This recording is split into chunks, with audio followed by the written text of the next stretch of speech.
じゃん。VR チャット Unity でアバター軽量化。今日も軽量化じゃありません。皆さんご機嫌いかがですか？インストチャンネルコーヒーです。本日は前回のモジュラーアバターリアクティブコンポーネントのオブジェクトトグルを使ったこの VR チャット内でのメニューのオンオフ、その衣装の切り替えの第2弾、リアクティブコンポーネント解説の第2弾になります。今日ご説明する内容はメッシュカッターです。メッシュカッターというのはこの VR チャット内で発生するさまざまな条件の変更に応じて髪や衣装、体などのメッシュ、この形になっているものを削除してしまう、非表示にしてしまうというものになります。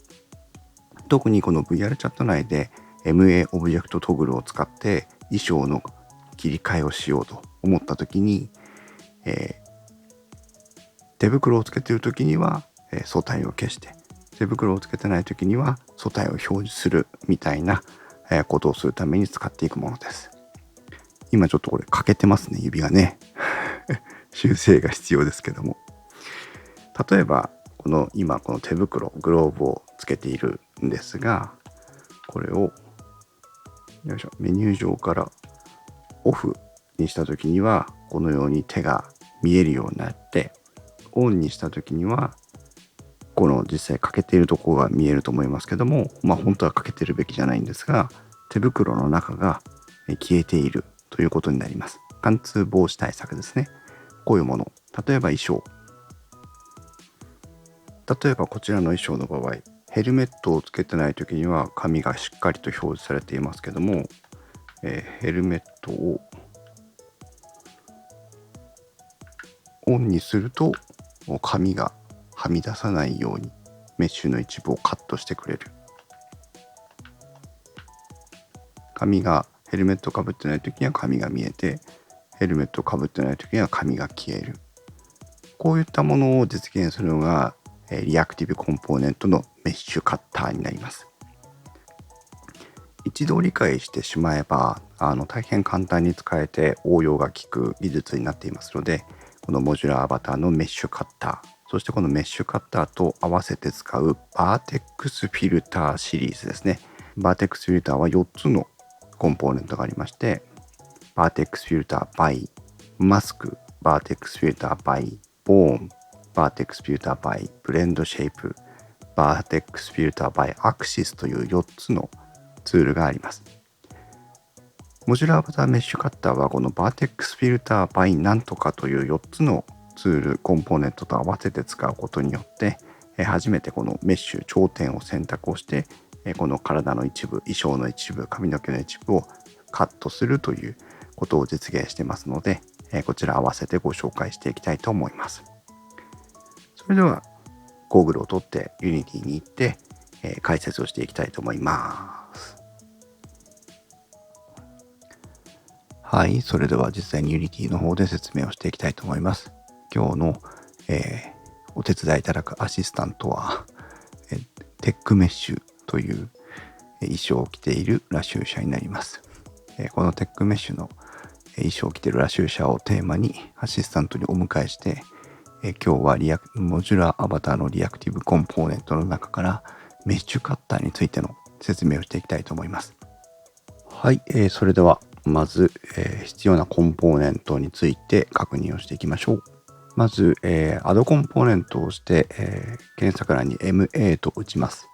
そして出てくるとこの MA メッシュカッター、こちらのコンポーネントになります。これはモジュラーアバターのリアクティブコンポーネントになりますので、この条件を反転というところは前回もお話ししたものとオブジェクトトグルと同じ概念ですね。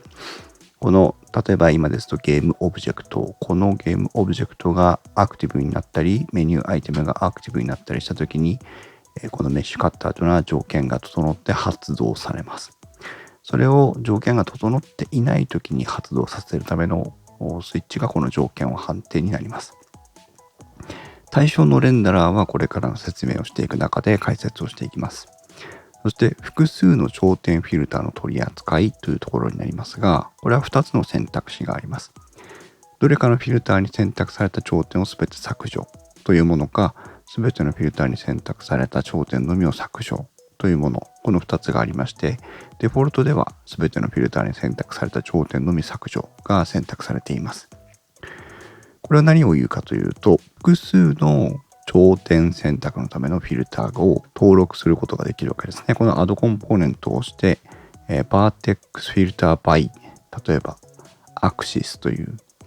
ものを入れますと、Vertex Filter by Axis で、このように一つ、フィルターを設定できるわけなんですけども、これもう一個 Add コンポーネント Vertex Filter by Axis を入れると2つ目のフィルターが出てきます。こうですね。こんな感じで設定した場合、今こんな感じになってますけども、すべてのフィルターに選択された頂点のみ削除となると、こっちのフィルターはこの延長線上ですね。ここで切れてます。こっちのフィルターはこの延長線上。こっちで切れてます。なので、両方が切れているここだけが今、ボディベースの場合ですね。削除対象になりますが、これをどれかのフィルターというふうにすると、いずれかのフィルターで範囲選択されていれば全て削除対象にするよということで、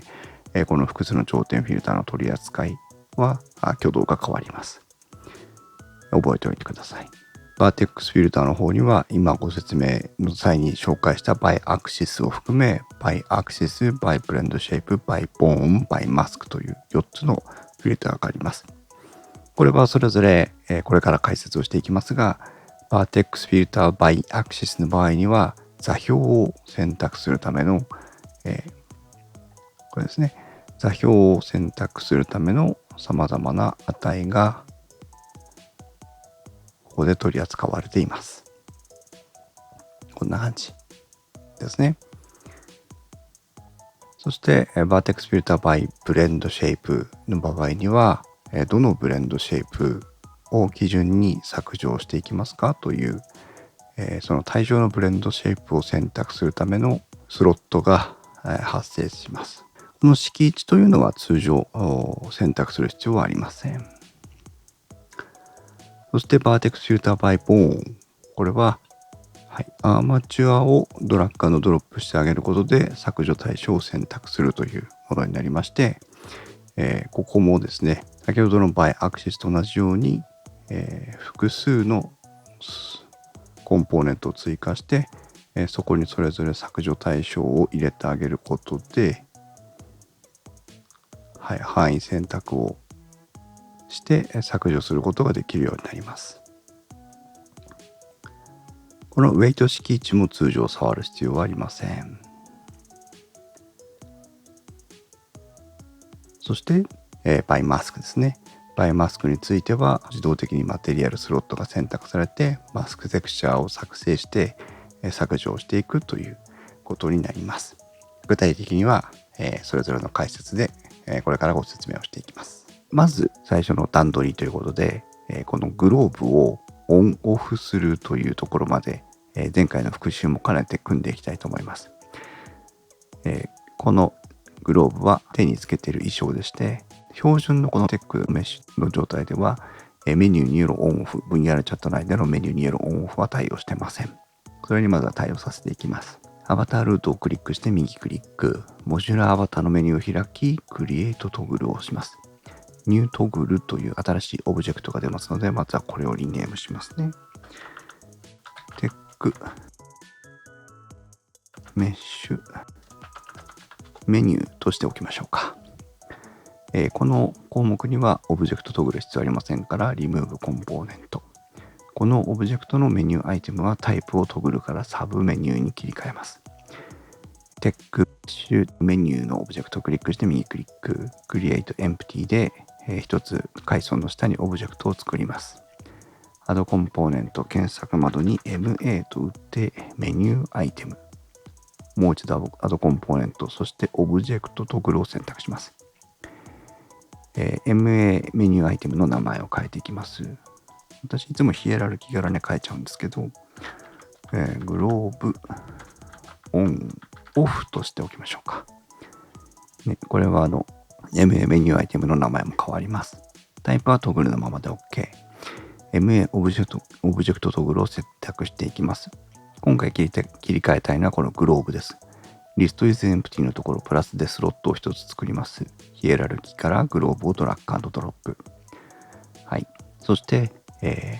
MA メニューアイテムがアクティブでない時にグローブをオフにしてほしいので条件を反転をします。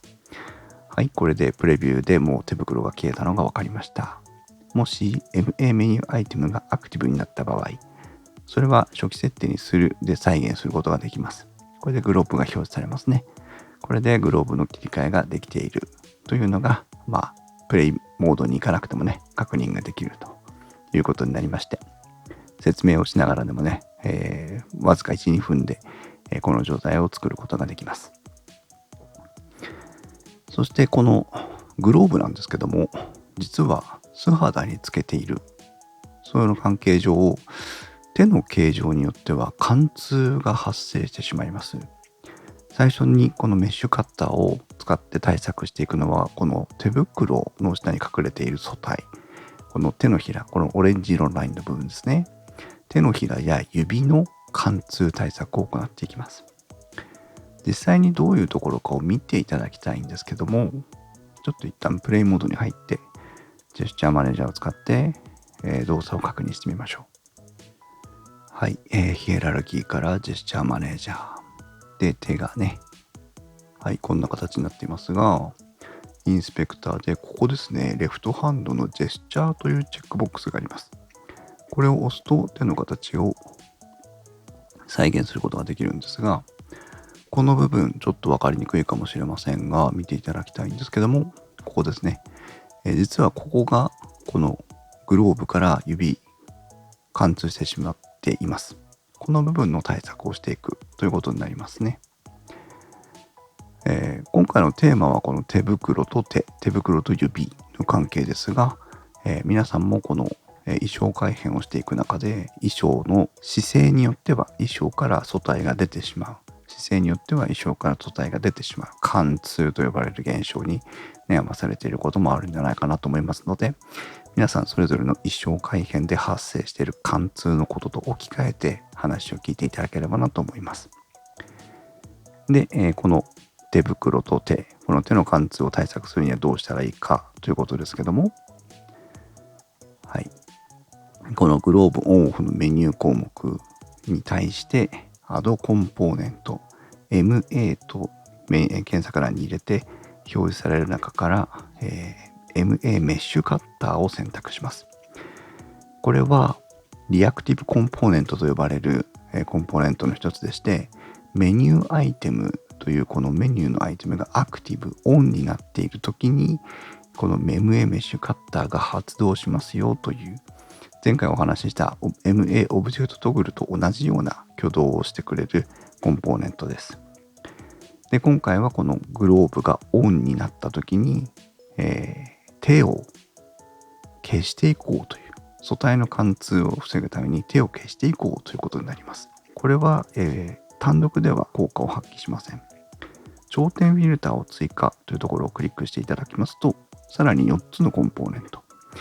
MA バーテックスフィルター by なんとかというのが4つあります。by Access, by Blend Shape, by Bow, by Mask という4つのものがありますね。今回は最初はまずこの by Mask を選択をします。この by Mask は何かというと、メッシュカッターの対象レンダラーに登録したメッシュから、このマスクで指定した部分を削除しますよという項目になります。実際やってみましょう。メッシュのカットをするのは素体、手を消したいので、ボディベースをヒエラルキーからドラッグ&ドロップします。そうすると、このバーテックスフィルターバイマスクのところの表示が切り替わりました。エレメントの0、LA アンダーバー CO2 アンダーバーボディアンダーバーベースというものが自動的に登録されています。これは何かというと、ボディベースを選択して、そこに表示されているこれ、マテリアルズのこの値が、反映されていることになります。はい。で、マスクテクスチャーというところに現在ノンと書いてあるんですけども、ここすいません、ちょっと私の環境ではもはや再現できないんですが、最初だけこの作成という文字が別なものになっているかもしれません。ちょっとごめんなさい。検索しても出てこないんですけど、何を言ってるかというと、この作成ボタンを押すと、マスク用のテクスチャを Unity 上で作成するペイントツールみたいなものが表示されます。そのペイントツールが、Unity 環境に登録されていないと、インストールしましょうというメッセージが出てくるというものです。書いてある通りに進めていただけると簡単に導入できるので、この作成ボタンを押して、あるいはこの作成じゃないかもしれない何かのボタンを押して、このマスクを作成用のツールを導入してくださいというメッセージが出た方は、それに従って導入していただけるといいんじゃないかなと思います。私の環境では導入済みなので、早速作成ボタンを押します。作成ボタンを押すと、このように新しいテクスチャーを保存するためのウィンドウが開きます。何でもいいんですけど、分かりやすいように、メッシュ、グローブ、マスクとしましょう。はい、これで画像ファイル、マスクファイルが作成されて、ペイントツールが起動します。はい、このマスクテクスチャエディターと呼ばれるものがペイントツールです。黒で塗りつぶすと、その塗りつぶしたところをマスクするということなんですけども、今ちょっと手が見えないので、一旦グローブを非表示にしますね。グローブを非表示にします。はい。これがお手手です。で、どこが対応しているかっていうのは残念ながら、やってみないとわからないんですけども、やってみますね。こういうところをピュッと塗ってあげると、はい、今手が消えましたけども、こんな感じで、この黒く染めた部分のメッシュが削除されるということになります。こんな感じね。今大胆に消してますけども、ブラシのサイズなんかを調整してもらって、あと黒白入れ替えてね、こう余計な部分を消したりとか、あんまりそんなに精密に塗らなくても大丈夫です。ある程度ね、認識してくれるので、こんな風にしたり、行き過ぎたなと思ったらちょっと戻してあげたり、ここもですね。で、この濃い方の色何かっていうと裏側です。裏側はこちらですね。慣れてくるとだんだんこう分かってくると思うんですけども、こんな感じで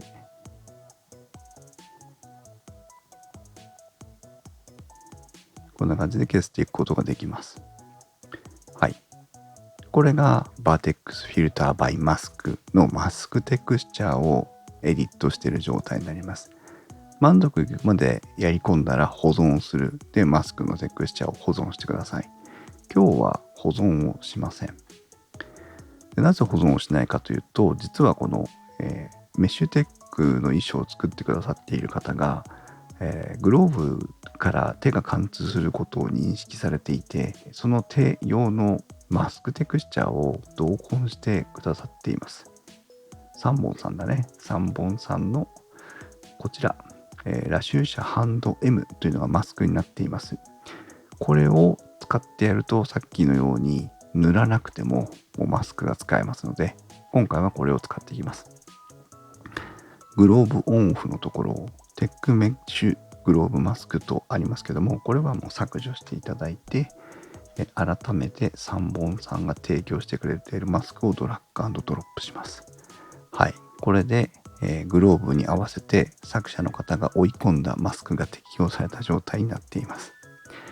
グローブを表示にするとこの通り、隠れているので何も違和感はありません。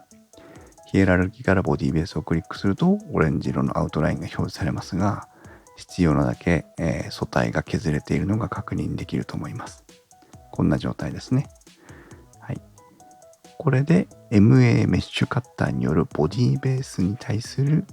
メッシュのカットを実行しました。それは何によって実行したかというと、MA Vertex Filter by Mask を使って、ラシューシャ &M という衣装制作者が作ってくれたマスクを適用することによって、手の部分、グローブに隠れていて、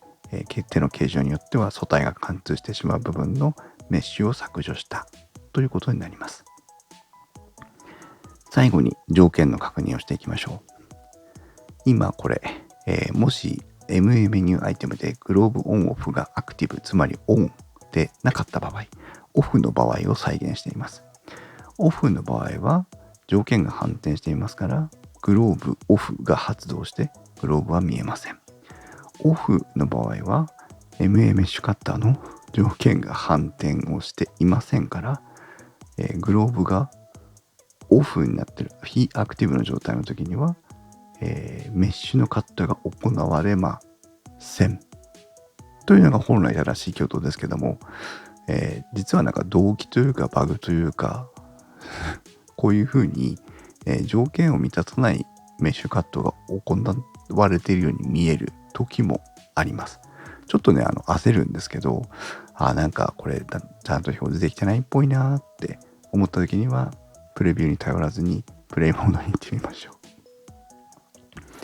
このあたりね、もう少し動作が安定してくれるといいんですけども、多分仕様なんだと思います。はい、ヒエラルキーに来てジェスチャーマネージャーを、で今こんな感じですね。インスペクターからエクスプレッションメニューでメッシュテックメニューを開き、グローブは今アクティブでない状態で、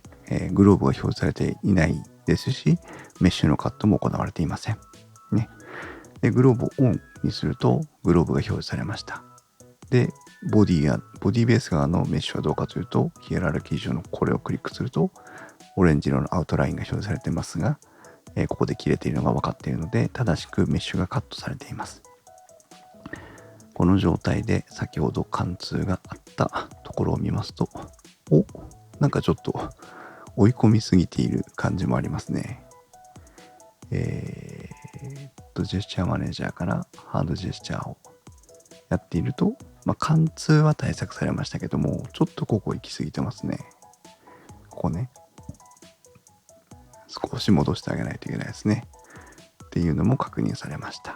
はい。ということで、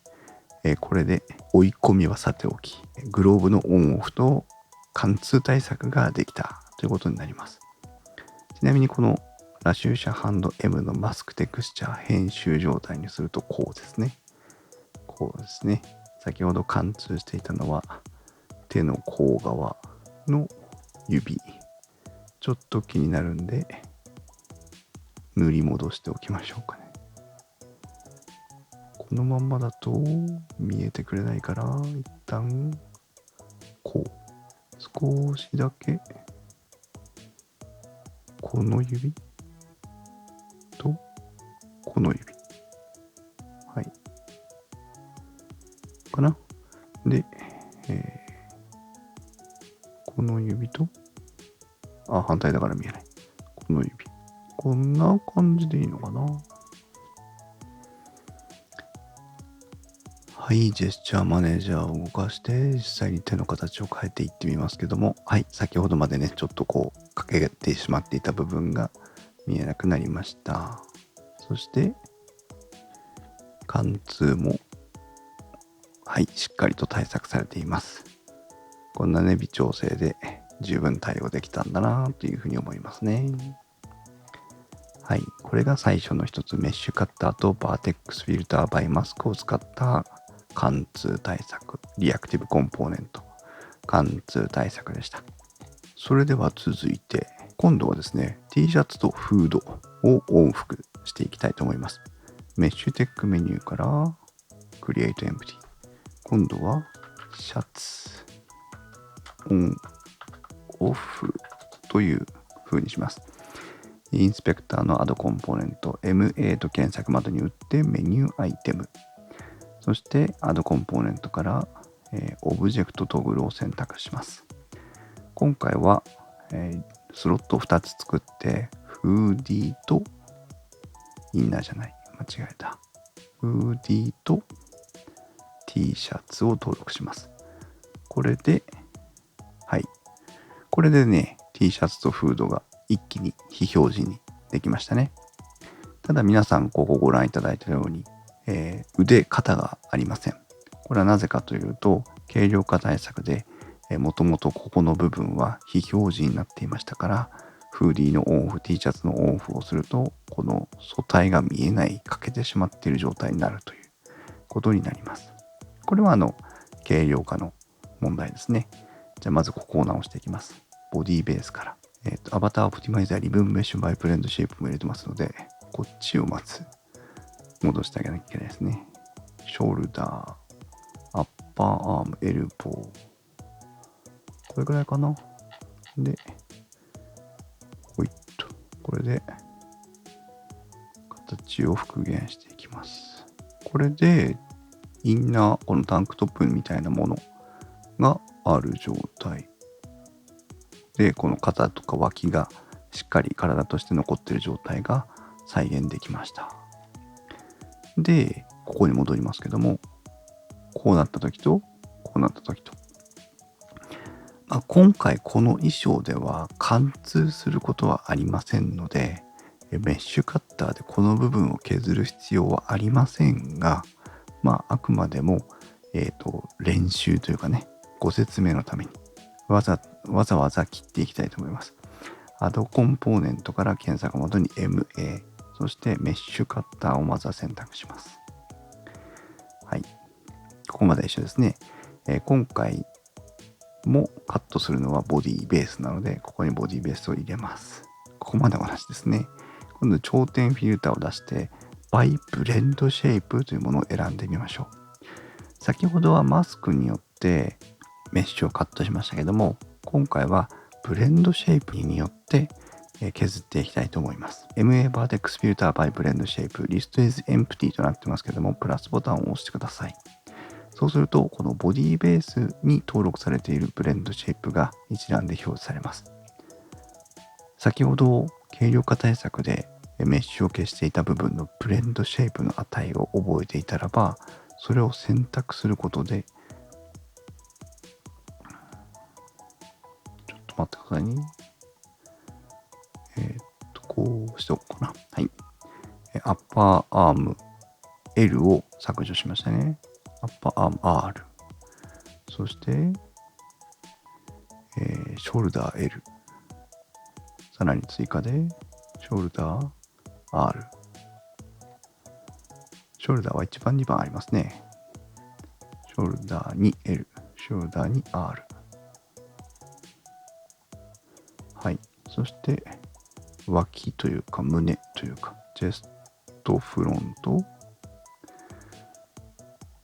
チェストミドル、チェストバック。はい。先ほど軽量化対策で消していたアッパーアーム L からチェストバックまでを非表示にすることができました。ブレンドシェイプが存在しているメッシュを削除するという方法になりまして、切り口も非常に鋭いというかね先ほどのマスクで切ってる時よりもはるかに綺麗に切れます。これでT シャツがオンの時にはメッシュをカットするだから条件反転は消しますね。これでこうで確認するとこう消えてますね。はい、これで T シャツフーディーのオンオフ切り替えと、それから今回は発生しないと思われますが、衣装を着ている時の素体貫通を防ぐためにブレンドシェイプによってメッシュをカットするメッシュを選択するという機能、バーテックスフィルターバイブレンドシェイプの機能を適用させました。メッシュテックメニューのところを置きますと、今 T シャツオンになってますので着てますね。もちろん素体はありません。カットされています。そして、エクスプレッションメニュー、メッシュテックメニューからオフにすると、素体が戻ってきますね。で、インナーを着ている状態になっています。いいですね。こんな感じで衣装切り替えと貫通対策メッシュのカットができます。2つ目に紹介したメッシュカッターと組み合わせで使うバーテックスフィルターはバイブレンドシェイプでした。はい。それでは3つ目に行きたいと思います。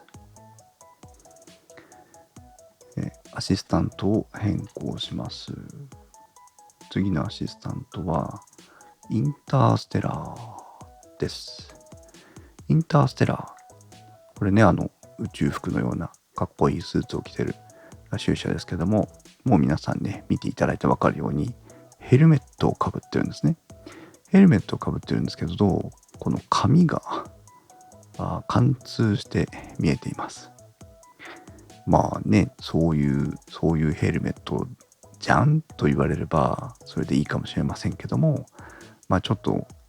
貫通してるのは嫌だなという場合になります。このインターステラーリベレーションフロントと呼ばれるゲームオブジェクトに MA メニューアイテムと、MA メニューインストーラーがついています。今まで私がご説明してきたものと同じ構成ですね。ただ大変に作り込んであって同じものとは見えない綺麗な、そして分かりやすい見た目になっています。で、当然ですけどもゲームオブジェクトを展開すると中にメニュー構造がぶら下がっていまして、ヘルメットにはさらにサブメニューがついていて、サブメニューの小要素はここヘルメットのオンオフという、これが先ほどまで説明していたグローブや T シャツ、フーディーと同じものです。ですからすでに、衣装側制作者さんが作ってくれている MA メニューアイテムのこの項目にリアクティブコンポーネントをつけることで、紙のメッシュをカットしていこうという形になります。ちなみに、このインターステラーにはきちんと対策が取られていまして、ヘルメットセッティングスというオブジェクトがあって、ここに、オブジェクトを設定するとヘルメット着用時に自動的にその紙などを消すという段取りがすでに整えられています。ただしこの場合ですね、どんな風に見えるかというと、私のこの紙、こうなります。単純に言うとこうなっちゃうんです。だからヘルメットの中の紙、このサイドの紙とかも、まとめて消えちゃうんですよね。だとなんかちょっとまたそれはそれでちょっとイメージが違うなというところがあって、こちらの対応はせずに独自に組んでいきます。ヘルメットのメニューアイテムがあるゲームオブジェクトを選択し、Add コンポーネント、検索窓に MA とつけて、メッシュカッターを選択します。はい。で、今回はですね、メッシュをカットしていく対象のオブジェクトはこちら。ベース信羅、ブレイド信羅、フロントいらないですね。そして、サイド L、サイド R。この4つになります。なので、ヘルメットオンオフのところ、メッシュカッターのところにベース信羅をドラッグ&ドロップしますが、1個では足りません。ので、メッシュカッターを必要分だけ追加していきます。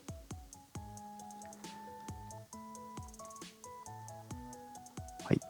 これで、MA メニューアイテムヘルメットオンオフというメニューのアクティブ非アクティブに連動して、メッシュカッター4つに対して、メッシュをカットしていくという、ことになっていきます。登録していきますが、ベース信羅入れましたので、今度はブレイド信羅、そしてサイド L 信羅、サイド R 信羅という形になります。これがそれぞれ対象になりますね。で、アドコンポーネント、バーテックスフィルターを入れていきますけども、選択の方法間違えましたね。こちら、頂点フィルターを追加を選択して、今回使うのは、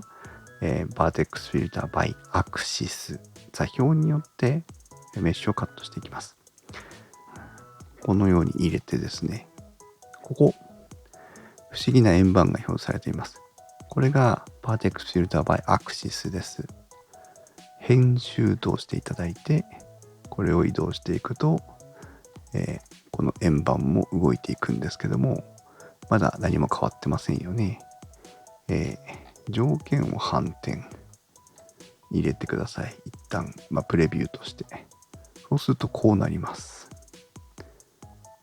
お分かりでしょうか。この円の白い大きな矢印が示している方向、矢印が向いている方向が消される側ということで、この円形を境界にしてメッシュをカットするという機能になってます。これが Vertex Filter by Axis。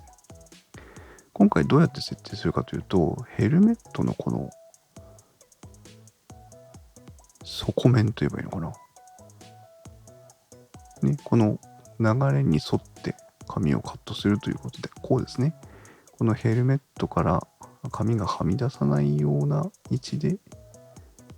この境界面をセットします。こんな感じでしょうかね。これでもう OK です。ヘルメットがアクティブの時にはカットするなので、今回は条件を反転は入れてはダメなんじゃないかな。ヘルメットがアクティブでない時にはメッシュをカットしない。ヘルメットがアクティブな時にはメッシュをカットする。そうですね。今回条件発展は入れません。実際見ていきましょう。髪がね、フロントを除けば4つのパーツで構成されているわけなんですけども、その4つのパーツに対してのメッシュのカットを、1つの座標指定で、頂点指定で対応するというね、大変便利な機能です。はい、このように今ヘルメットをかぶっていない状態、インスペクターからエクスプレッションメニューでインターステラーレベレーションフロント、ヘルメットの項目こちら。これをオンにすると、はいと、髪が切れましたね。髪が切れましたね。はみ出していませんね。はい。はい。はい。はい。という形で、このようにですね、複雑な形状をしたヘルメット、複雑な形状をした、髪型に対して、メッシュのカットをこのメニューアイテムのアクティブ、非アクティブによって、動作する、メッシュのカットをリアクティブコンポーネントメッシュカッターで実現することができるということになります。なかなかいいでしょ。ね、髪がさっきまでの収まっていた時と収まっていない時と随分雰囲気が違うし、この前髪とかサイドの髪が見えてる状態と見えてない状態でもやっぱり雰囲気が違いますよね。まあご愛嬌なんですけども、実はこのバイザーから髪ははみ出していますこれはね、ここを削っていくってことはもうさすがにできません。裏側が見えちゃうので、まあここは我慢というところかなと思いますけども、それでもね、随分と表現の幅が広がるのかなと思います。はい。これが3番目のバーテックスフィルター、バイアクシスでした。はい。最後に、もう一つ残っているバーテックスフィルターをご説明しますが、で最後のボーンは何かというと、メッシュオブジェクトに対してボーンを使って選択しますよというものがこれです。例えばですけども T シャツのところ、ブレンドシェイプの値がありましたので、ブレンドシェイプでここは選択をしたわけなんですけども、仮にブレンドシェイプの値が設定されていないメッシュだったならばという過程でちょっとボーンを使ったリムーブに挑戦してみましょう。一回バイブレンドシェイプを削除して Add コンポーネントから Vertex Filter by ボーンを選択をします。削除対象はボディベースのままです。ですからこれのボーンを探していくわけなんですが、アーマチュアを展開してヒップ、スパイン、チェスト、ショルダーありますね。こんなところ。例えばアッパーアーム、ローアーム、ハンドまでいきますが、アッパーアームをポイと入れるとこんな感じ。アッパーアームのボーンが関連しているメッシュが丸ごと削除されます。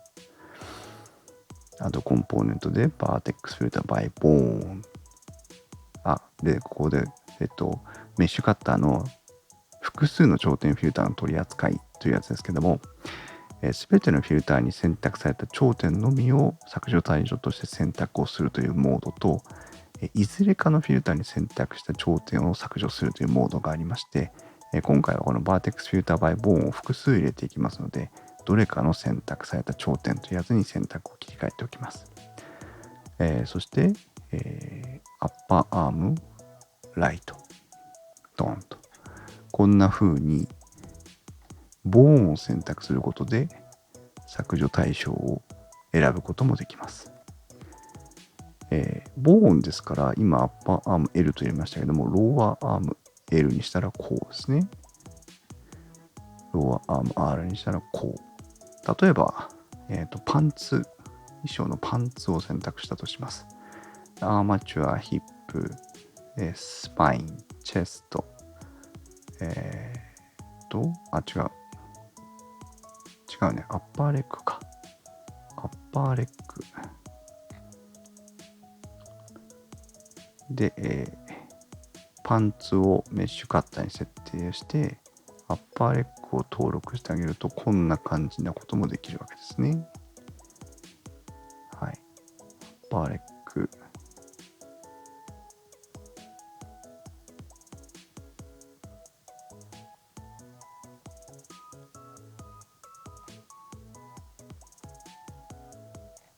アッパーレッグの代わりに、ローワーレッグが一緒か。アッパーレッグ。アッパーレッグ5。アッパーレッグ、ローワーレッグ。そして、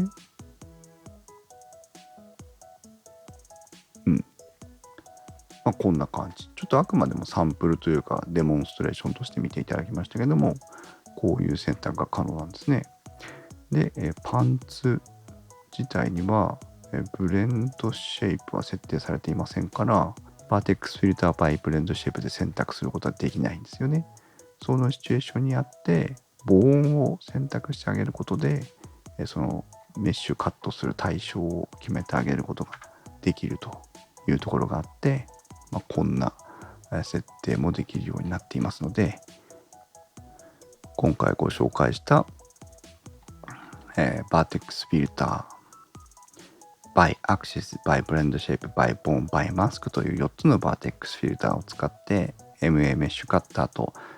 一緒に使ってあげることで、いろんな条件でメッシュをカットするリアクティブコンポーネントというものが使いこなせるようになったんではないかなと思います。今回ね、モジュラーアバターのリアクティブコンポーネント、前回のオブジェクトトグルに続いて今回はメッシュカッターのご説明をしました。それでは、VR チャットに戻って、液体確認をしていきましょう。はい、いかがでしたでしょうか。モジュラーアバターのメッシュカッター、そして4つのバーテックスフィルターについての解説をしました。前回のモジュラーアバターオブジェクトトグルと組み合わせることによって、こうやって手袋を自在に出し入れしたり、シャツを脱ぎ着したり、シャツじゃないか、これはなんだ、パーカーをフーディーを脱ぎ着したりすることができるようになったり、はい、ヘルメットのオンオフに合わせて髪の毛を消したりつけたりすることができるようになりました。実はね、前回ご紹介したこちらの髪の毛切り替えの機能、ヘアチェンジですね。はい。これもデフォルトのヘアロング、そしてデフォルトというかダウンロードコンテンツのヘアショートの時と、自作で改変をしたこのフローブレードの髪型で頭のメッシュ形状が一部貫通してしまう部分がありますので、その対策にこのバイアクシスとかバイマスクを使って対応しているという、こういうね技術の応用が今日のメッシュカッターの解説でできるようになるということになっております。はい。私はアバター軽量化の解説動画を数多く出しているぐらいですから、本来であればこの髪の毛をこの髪の毛と別な髪の毛ヘアスタイルを変更したいとなれば、それぞれ一つずつアバターを用意して、アバターを交換することで、見た目を変えていく。その方が、パフォーマンスランクをより良いスコアに収めることができるようになりますから、そちらの方を推奨しています。ただ例えば友達と遊んでいるだけ、その少し重たいアバターでも問題がないシチュエーションだとか、あとその場でロードを介さずに変更できることによって実現できる表現っていうのもあったりするので、そういったシチュエーションの時にはね、こう複数の髪型とか複数の衣装とかを切り替えられるようにしておくというのも、一つの選択肢かなというふうに思っておりまして、今日このモジュラーアバターの MA メッシュカッターについて、バテックスフィルターについてご説明をいたしました。ぜひね皆さんそれほど 2,3 度やってみるとすぐ分かる難しい内容ではないので、ぜひ皆さんも活用してみていただきたいなと思います。使い方がわからないとかあればコメント欄に書き込んでいただければ分かる範囲で対応しますので、ぜひコメントもお寄せください。あと皆さんが使っているメッシュカッターの使いどころ、こんな風に使って便利だよなんていうのも教えてもらえると参考になるので大変助かります。はい、以上インストチャンネルコーヒーでした。ありがとうございました。